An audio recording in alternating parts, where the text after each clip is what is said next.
streams to filter through this land of ours and fill a sportsman's dreams. Enjoy what nature holds for us, her bounty never ends. Getting back to basics with the practical sportsman. It's always an adventure, no matter where we go. From a favorite hunting spot to the hottest fishing pole. Outdoor life we all can share with family and friends. We'll do it all together with a practical sportsman. We'll do it all together with a practical sportsman. Hi there, come on in. It is Thursday night, June 28th, the last Thursday in June here in the year 2001. Last Tuesday I went fishing on the Captain Nichols off South Haven. Hey, it was a gorgeous day. Fishing was steady and a couple of odd fish were brought aboard. I'll show you these, this and more, so stay tuned. I'm Fred Trost. You're watching The Practical Sportsman. Now before we get into the perch fishing trip I just took the other day, I want to show you something that happens, actually it's more frequent than you might think, at shooting clubs, which tends to dispel the myth that white-tailed deer are afraid of the sound of gunfire. If it looks like a ski hill in the background, that's because it is. We're playing a shotgun shooting game at Brule, a year-round resort near Iron River in the western end of Michigan's Upper Peninsula. Thank you.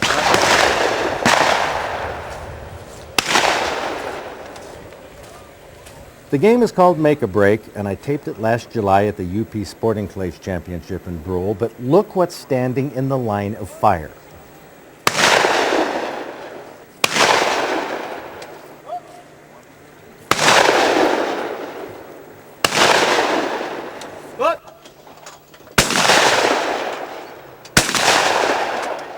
The deer don't seem bothered at all by the gunshots.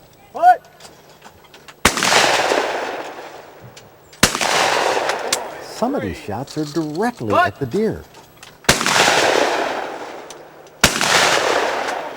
These deer are definitely within shotgun range.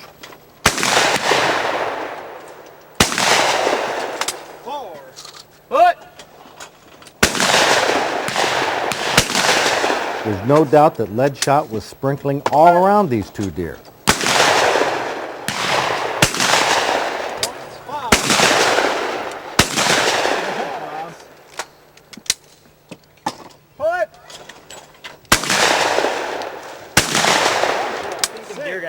The shooters, by the way, are Rob Molly from Powers and Bob Teal from Green Bay.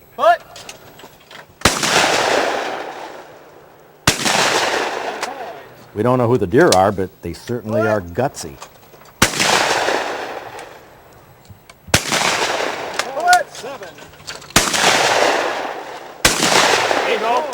Some of the targets they're hitting are over those flags, so the shot has to be reaching the deer.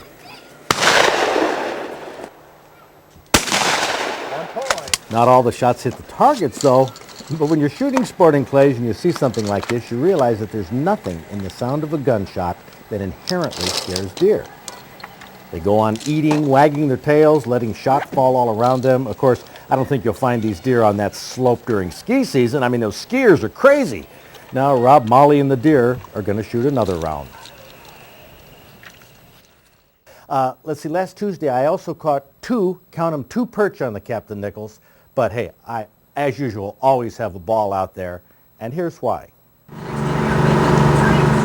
No rain, no lightning, no heavy wind. The Lake Michigan waves were running 1 to 3 inches instead of 3 to 6 feet. You've been waiting for a day like this, huh?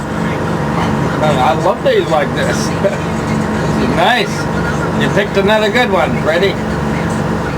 Captain Don Nichols has a smile on his face as long as the wind and the waves are calm. Now that's how it was on Tuesday. Even though the perch were not biting fast and furious, slow and steady was good enough for us. Oh, that is a dandy. Wally is a regular on the Captain Nichols, and he got one of the first ones. Oh, you threw it in the wrong bucket. You can pretty much count on catching a perch when you feel something on the other end of your line, but occasionally anglers catch other species. Now, Captain Don himself caught a weird fish on this day.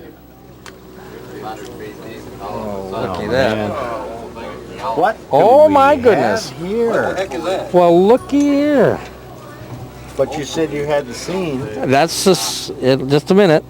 Yep, that's the second one I've ever seen. That's a goby. Yeah, hold it up there so I can see that. No, turn it to, I'm just looking at the under. You know how to tell the difference? The sculpin has 2 pectoral fins. The goby has 1 scallop fin. You mean the scallop fin, meaning? It's a goby. That's the exotic that's here that's racing. So that scallop means? The scallop fin right there. Whereas if you look at the 2 I got in the jars in there, sculpin has 2 pectoral fins. Wow, look at the fins on that baby. Yeah, that's a goby. Now that's full-size goby? Yep. See the face on it. So that hits on the traditional minnows, huh? Yes, he did. That's the second one I've seen here. And they're supposed to be bad. Oh yeah, you don't even return them. It's a bad. It's like It's an exotic. It came in the ballast of ships. It's rampant in Chicago. Yeah, look at that. Turn it sideways, you know, like Kind of looks like that big burbot, doesn't it? it does. You have the rounded tail, and let's see the head of it now. It's so small, it's hard to... And that's it.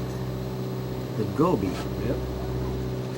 The goby is one of many intruders to the Great Lakes from the oceans, coming in through the ballasts of seagoing ships. Not a welcome addition to the Great Lakes fisheries, but it's here, and fishermen like Captain Nichols have to deal with it. Another odd species that has saltwater cousins was caught on this trip.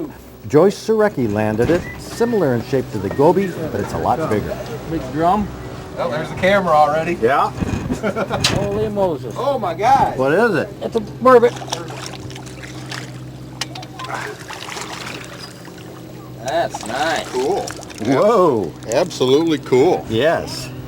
Absolutely It's cool. all yours, Captain. I don't take those suckers. Huh? Not that kind, man. If it ain't a perch, I don't. I got a knife in my pocket. That's a freshwater codfish. Yeah, I know it. You can have it. Than perch. Excellent. Get them out of there. Whoever eats them, got it. They're kind of slippery. They're lawyers.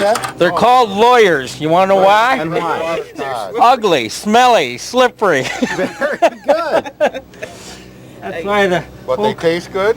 old commercial fishermen nicknamed them lawyers. I have no comment on that. I just hope I never fit that description. Okay. No, it doesn't look ugly from here yet. But I can't really see it. Blech. Huh? Yuck. Freshwater codfish. A burbot. You did tell her that she could probably be get a darned. master angler. Let's see the tail on that, Captain. That's not a... Just like a codfish. Then he can slap his tail on Yeah, it it. has the... Yeah.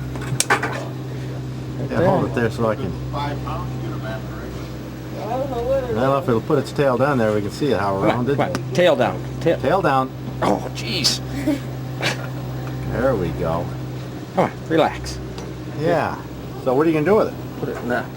Boiled with butter. It's called poor man's lobster. It's really delicious. And now, Captain Don, how's the perch fishing been? Good. Good. The perch fishing was really good. Sunday, it wasn't good. Saturday, the water was cold, but Sunday it picked up. And what does good mean? We had close to limits, maybe a half a dozen people on the boat, but a lot of people had 15, 20. I don't know what we got. I think we're all stuck.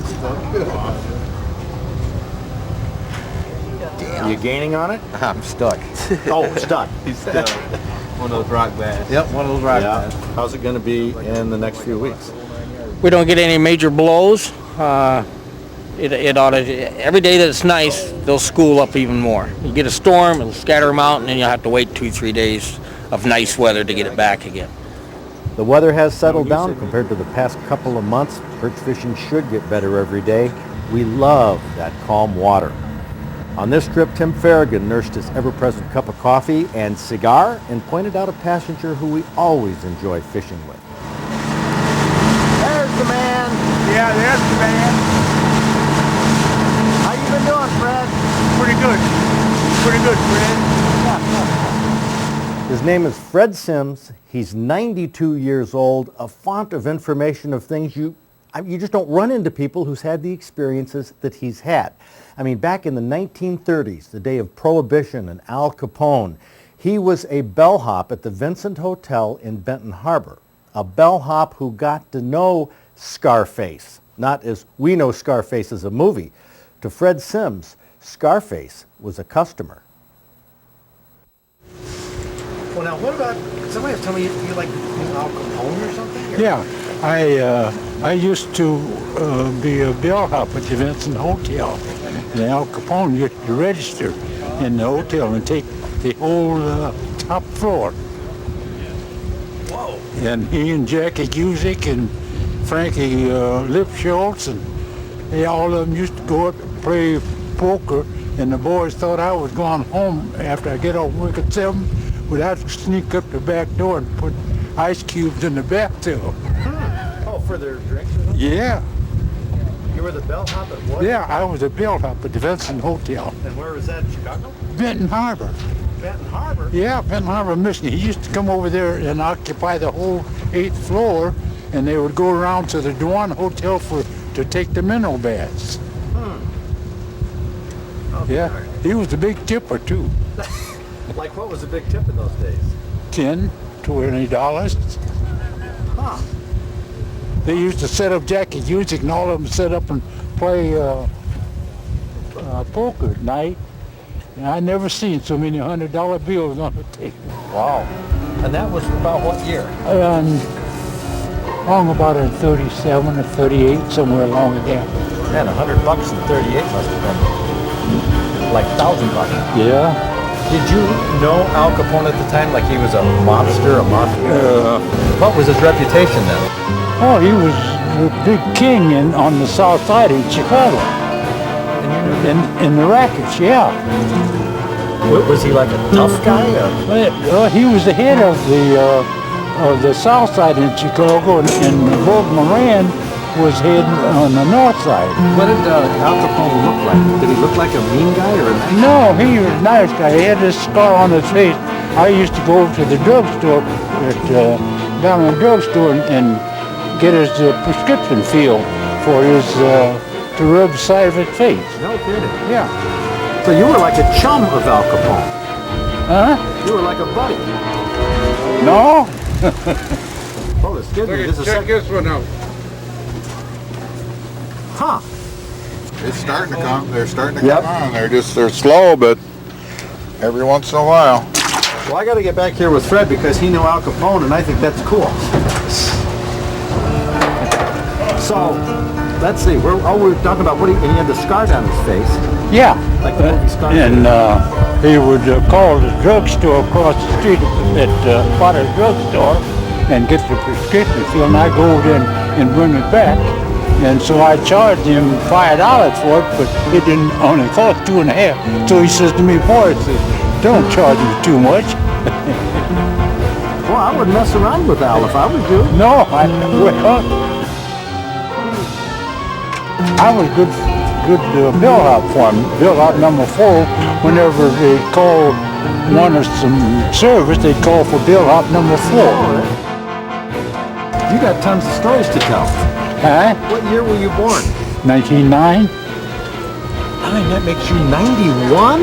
I'll be 92 coming 11th of June. 92? Yep. Fred! So I've been around a few years. I've been around a few years. 8 more years, and Willard Scott will put you on that Smucker's jar. Yeah.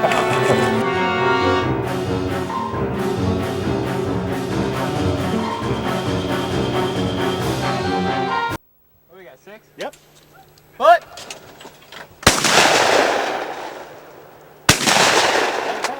We don't know who the deer are, but they certainly are gutsy.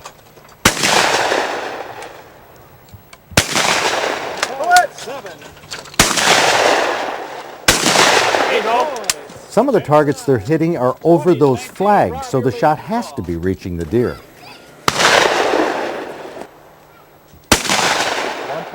Not all the shots hit the targets, though, but when you're shooting sporting clays and you see something like this, you realize that there's nothing in the sound of a gunshot that inherently scares deer. They go on eating, wagging their tails, letting shot fall all around them. Of course, I don't think you'll find these deer on that slope during ski season. I mean, those skiers are crazy. Now Rob, Molly, and the deer are going to shoot another round.